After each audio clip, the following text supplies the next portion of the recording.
कि उन्होंने अपने आप को एक्सपेंड कैसे किया, ठीक है। अब इस एक्सपेंशन में जो पहले एक्सपेंशन का मतलब क्या है कि आए तो ये ट्रेडिंग करने के लिए थी, लेकिन इन्होंने इंडिया पे कब्जा कैसे कर लिया, वो एक दिन की कहानी नहीं थी, पूरे 100 साल लग गए इन्हें इंडिया पे कब्जा करने में। तो वो सब स्टार्ट कैसे हुआ, बैटल ऑफ प्लासी से। और बैटल ऑफ प्लासी किसके दरमियान लड़ी गई थी, नवाब सिराजुद्दौला और ईआईसी का एक बंदा था रॉबर्ट क्लाइव, उनके साथ इनकी दो बंदों ने लड़ी थी, एक नवाब सिराजुद्दौला और एक रॉबर्ट क्लाइव, ठीक है। अब ये बैटल ऑफ बक्सर हुई क्यों, बेसिकली जो ईआईसी के लोग थे वो चाहते थे कि जो फ्रेंच है ना, इनकी डोमिनेंस इंडिया में खत्म हो जाए, ये ट्रेड से निकल जाए, इंडिया के ट्रेड से बिल्कुल खत्म हो जाए और सारा ट्रेड ईआईसी के हाथ में आ जाए। और फ्रेंच इतने मजबूत थे नहीं कि ईआईसी को टक्कर दे सकें, तो फ्रेंच लोग आए किसके पास, नवाब सिराजुद्दौला के पास, बोला कि आपके पास इतनी ताकत है, ईआईसी को आप लोगों ने क्यों घुसाया अपने ट्रेड में, इनको खत्म करें। तो नवाब सिराजुद्दौला ने क्या किया, ईआईसी की एक ट्रेडिंग पोस्ट थी उस पर जाके हमला किया, बहुत सारे लोगों को मार दिया और कुछ लोगों को कैदी बना लिया। अगली सुबह रिपोर्ट आई कि जो ब्रिटिश के कैदी थे वो भी मारे गए। ईआईसी को बहुत गुस्सा आया कि ये क्या तरीका था, हमारी आपकी कोई दुश्मनी थोड़ी थी, आपने आके हमारा ट्रेडिंग पोस्ट भी तबाह किया, हमारे बंदे भी मार दिए। तो सर रॉबर्ट क्लाइव एक आर्मी लेकर आया है नवाब सिराजुद्दौला के अगेंस्ट। अच्छा वो आर्मी तो लेकर आ गया, लेकिन उसकी आर्मी कंपैरेटिवली छोटी थी, नवाब सिराजुद्दौला की आर्मी बहुत बड़ी थी। लेकिन रॉबर्ट क्लाइव ने क्या होशियारी की, रॉबर्ट क्लाइव ने नवाब सिराजुद्दौला के दो बंदों को खरीद लिया, एक मीर सादिक और एक मीर जाफर, ये इसके मेन आर्मी जनरल थे। उनको ब्राइब देके खरीद लिया रॉबर्ट क्लाइव ने, और जब रॉबर्ट क्लाइव की आर्मी ये नवाब सिराजुद्दौला के महल के पास या पैलेस के पास पहुंची तो इसके दरवाजे खोल लिए उन आर्मी जनरल ने, और नवाब सिराजुद्दौला को बुरी तरह डिफीट हुई।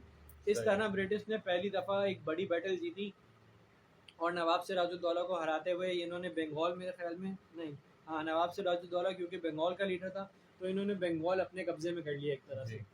उसके बाद मीर जाफर, अच्छा मीर जाफर के साथ इन्होंने क्या किया, मीर जाफर को ब्राइब तो दे चुके थे ये लोग, ठीक है। अब मीर जाफर को इनाम क्या मिला, इतनी बड़ी गद्दारी कर दी नवाब सिराजुद्दौला ने, इनाम के तौर पे बंगाल का गवर्नर किसको बना दिया टेम्परेरीली, किसको, मीर जाफर को बना दिया। किसने बना दिया, ईआईसी के बंदों ने या रॉबर्ट क्लाइव ने। तो और वो पपेट गवर्नर था, पपेट गवर्नर कैसे कहते हैं, चलाएगा मर्जी ईआईसी की, लेकिन बैठा कौन है सीट पे, कोई और बैठा हुआ है। उसके बाद हुआ ये कि 1764 में मीर जाफर का जो सन था मीर कासिम, उसके अंदर एक रिवॉल्ट जागा कि मेरे बाप ने तो गद्दारी की थी बंगाल में, बंगाल जो है नवाब सिराजुद्दौला से गद्दारी की थी। मीर जाफर ने कोशिश, जाफर ही नाम है, नहीं मीर कासिम नाम है, उसने कोशिश की कि मैं बंगाल को वापस ले लूँ, लेकिन वो वापस नहीं ले सका। उसने, मीर कासिम ने शाह आलम के साथ एक आर्मी बनाई जो उस वक्त मुगल एम्परर था, और कोशिश की कि मैं बंगाल को वापस ले लूँ। क्यों वापस ले लूँ, क्योंकि मीर जाफर को कुछ दिनों में ही हटा दिया गया था जो उसका बाप था। तो मीर कासिम ने कोशिश की, एक बैटल लड़ी, लेकिन उसको ब्रिटिश ने बुरी तरह हरा दिया। यानी कि अब जो ब्रिटिश के 1764 में जो रूलर है कौन है, बंगाल के रूलर कौन है, ब्रिटिशर्स।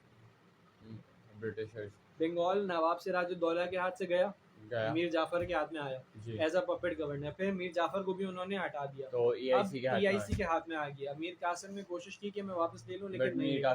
अच्छा अब इन्होंने बंगाल को बुरी तरह एक्सप्लॉइट किया। एक्सप्लॉइट करने का क्या मतलब है भाई, पहले ये क्या करते थे, पैसे देते थे, माल लेकर ले जाते थे, ब्रिटिश में बना देते थे। अब इन्होंने दोनों हाथों से लूटा, पैसे भी नहीं देते थे और रॉ मटेरियल साला उठा उठा के ले जाते थे, और अगर पैसे देते भी थे तो इंतहाई कम पैसे देते थे। इतना लूटा बंगाल को कि बंगाल में फैमाइन आ गया, यानी कि लोगों के पास खाने को नहीं था। और जो ईआईसी के लोग थे उन्होंने इतना पैसा बनाया, ब्रिटिश में भी बहुत भेजा और यहाँ पे भी, और बहुत करप्ट हो गए ईआईसी के लोग, मतलब टैक्स कलेक्टर्स बन गए, बहुत करप्ट हो गए। उससे क्या हुआ, बंगाल को बहुत नुकसान पहुंचा। नहीं समझे, सही क्या तो समझे बताओ। आफ्टर मीर जाफर को हटा दिया ईआईसी ने, फिर क्या तो हुआ, फिर उसका जो बेटा है मीर कासिम, उन्होंने जो है टेक ओवर करने की कोशिश की, बट ब्रिटिश उन्होंने अपनी फोर्सेस किसके साथ मिलाई थी, नवाब ऑफ ओहद जो और मुगल एम्परर शाह आलम, बट वो कॉन्कर नहीं कर पाए, ठीक है। और वो कॉन्कर नहीं कर पाए। ये जो फोर्सेस मिलाई थी नवाब बहुत के साथ और शाह आलम के साथ, उस बैटल का नाम क्या है, battle of Buxar, BUXAR, Buxar, हाँ बक्सर। उससे पहले बैटल ऑफ प्लासी थी जो नवाब सिराजुद्दौला हारा था, और मीर कासिम जो बैटल हारा उसका नाम था बैटल ऑफ बक्सर, ठीक है। अब इन्होंने बंगाल को पूरी तरह एक्सप्लॉइट कर दिया। उसके बाद जब इन्होंने बंगाल को पूरी तरह एक्सप्लॉइट किया ना, तो ब्रिटिश गवर्नमेंट ने बोला ईआईसी को कि ये आप कर क्या रहे हो इंडिया में या सब कॉन्टिनेंट में, क्या लूट मार मचाई हुई है, हमने आपको ट्रेडिंग के लिए भेजा था या फिर ये लूट मार के लिए भेजा था। तो ईआईसी ने इतना जो है ना कॉन्सेंट्रेट नहीं किया इस बात पे। ब्रिटिश गवर्नमेंट ने एक वार्निंग भेजी थी इनको 1773 में, एक वार्निंग भेजी थी जिसका नाम था एक्ट ऑफ पार्लियामेंट, और इंडिया ईआईसी को ये वार्निंग थी 1773 में कि आप भाई सुधर जाओ, बाज आ जाओ, ये लूट मार ख़त्म कर दो। लेकिन ईआईसी के लोग बाज नहीं आए। उसके बाद 1784 में ब्रिटिश गवर्नमेंट ने एक इंडियन एक्ट पास कर दिया कि आज के बाद इंडिया का जितना भी ईआईसी का इलाका है सब कॉन्टिनेंट के अंदर, उसका सोल रूलर ब्रिटिश गवर्नमेंट है। आज से ईआईसी खत्म। यानी कि जो ट्रेडिंग कंपनी माफिया बन चुकी थी वो ब्रिटिश के हाथों से भी बाहर हो गई थी। ब्रिटिश ने उस ट्रेडिंग कंपनी को खत्म करके जितना इलाका उसके पास था वो अपने अंडर ले लिया। यानी कि रूल वहां पर किसका चलेगा? ब्रिटिश का। ब्रिटिश ने वहां गवर्न करने के लिए वॉइस रॉयस भेजने शुरू कर दिए। अब फुल स्टॉप लगा दो इसको, बस रोक दो। अच्छा, अब जो चीज़ हम पढ़ने जा रहे हैं वो क्या है? Annexation of Sindh and Punjab. यानी कि ब्रिटिश सिंध के अंदर कैसे कुछ हुआ और पंजाब के अंदर। ब्रिटिश बहुत बड़े दिमाग के लोग थे। अब ब्रिटिश ने ये सोचा कि हम अपने कदम अफगानिस्तान में रखते हैं, सब कॉन्टिनेंट में तो हम हैं ही, हम अफगानिस्तान में भी कदम क्यों रखते हैं। अफगानिस्तान में ब्रिटिश क्यों घुसना चाहते थे? वो कहते थे कि अफगानिस्तान के अंदर कहीं रशिया अफगानिस्तान को ना ले उड़े। मतलब रशिया अफगानिस्तान, हाँ यूएसएसआर उस वक्त नहीं था, वो रशिया ही था। मतलब यूएसएसआर नहीं था, मॉडर्न डे रशिया यूएसएसआर बोलो, कि वो अफगानिस्तान में ना आ जाए। ब्रिटिश का मेन कंसर्न ये था, अगर वो अफगानिस्तान में आ जाता तो वो सब कॉन्टिनेंट से इंडिया को भी ये ब्रिटिशर्स को निकाल देता। तो ब्रिटिश ने ये कोशिश की कि वहाँ पर अफगानिस्तान में एक प्रो ब्रिटिश रूल रहे।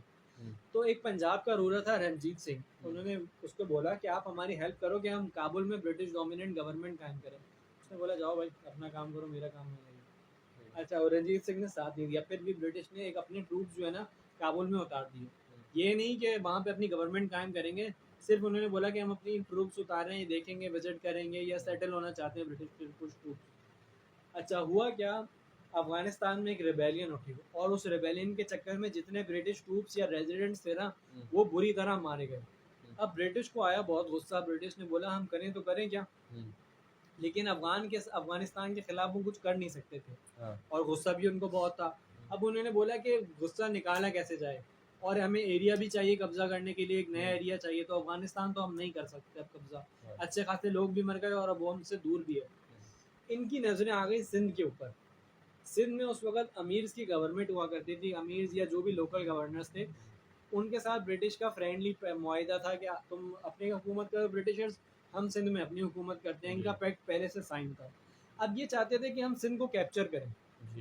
अब सिंध को कैप्चर करना है तो आप मेरे दोस्त हो, ठीक है, एक इलाका सिंध आपका है और मैं ब्रिटिश हूँ, तो अब मैं चाहता हूँ मैं आपका इलाका कंट्रोल करूँ, लेकिन हमारे तो फ्रेंडली टर्म चल रहे हैं। तो जब फ्रेंडली टर्म्स चल रहे हैं तो मैं कैसे आपका इलाका आके कंट्रोल करूँ। तो ब्रिटिश ने एक स्मार्ट सी चाल चली। ब्रिटिश का एक आदमी था, मुझे उसका नाम याद नहीं आ रहा, कि जनरल था, उसने जाके सिंधी अमीर्स को भड़काया, खुद नहीं किया, लोकल्स के थ्रू भड़काया कि क्या तुम ब्रिटिश के जूते चाट रहे हो बैठ के। बहुत बुरी तरह भड़काया कि क्या इनकी गुलामी कर रहे हो, ये तो गोरे हैं, तुम पे आके हुकूमत कर रहे हैं। तो वो जो अमीर थे वो भड़क गए और उन्होंने जाके किस पे हमला किया? ब्रिटिश रेजिडेंसी पे। जब उन्होंने हमला किया ब्रिटिश रेजिडेंसी पे तो ब्रिटिश को एक रीजन मिल गया कि हम सिंध पे हमला करेंगे। यानी कि दो फ्रेंडली लोग थे आपस में, लेकिन मेरी नीयत थी कि मैं आपकी जमीन पे कब्जा कर लूं। अब मुझे वजह चाहिए थी, तो मैंने पहले कॉन्स्पिरेसी की और अपने ऊपर खुद अटैक करवाया ताकि मुझे रीजन मिले कि मैं आप पे अटैक करूं। जब आपने मेरी ब्रिटिश रेजिडेंसी पे अटैक किया, अब मैंने फुल फोर्स के साथ आप पे अटैक किया सिंध के ऊपर और पूरा सिंध मेरे कब्जे में आ गया। इसी तरह ब्रिटिश चाहते थे कि पंजाब भी हमारे कब्जे में आए, लेकिन उनका जो पंजाब का रूलर था रणजीत सिंह, वो बहुत तगड़ा रूलर था। उसके जिंदा रहते हुए तो ब्रिटिश सोच भी नहीं सकते थे कि पंजाब हमारे पास आ जाएगा। लेकिन उसकी लाइफ इतनी लंबी नहीं हुई। जैसे ही रणजीत सिंह का इंतकाल हुआ, जो मराठास थे उनके अंदर भी जो है ना केओस सी मच गई कि कौन लीडर बनेगा, आगे क्या होगा। उस केओस का फायदा किसने उठाया? ब्रिटिशर्स ने। ब्रिटिश ने उन पे अटैक नहीं किया। मराठास ने बोला कि इससे पहले कि हमें ब्रिटिश अटैक करें, हम ब्रिटिश पे एक अटैक करते हैं। ये खुद ब्रिटिशर्स से लड़ने पहुंच गए बिना लीडर के। एक स्कैटर्ड आर्मी ब्रिटिशर्स से लड़ने पहुंची।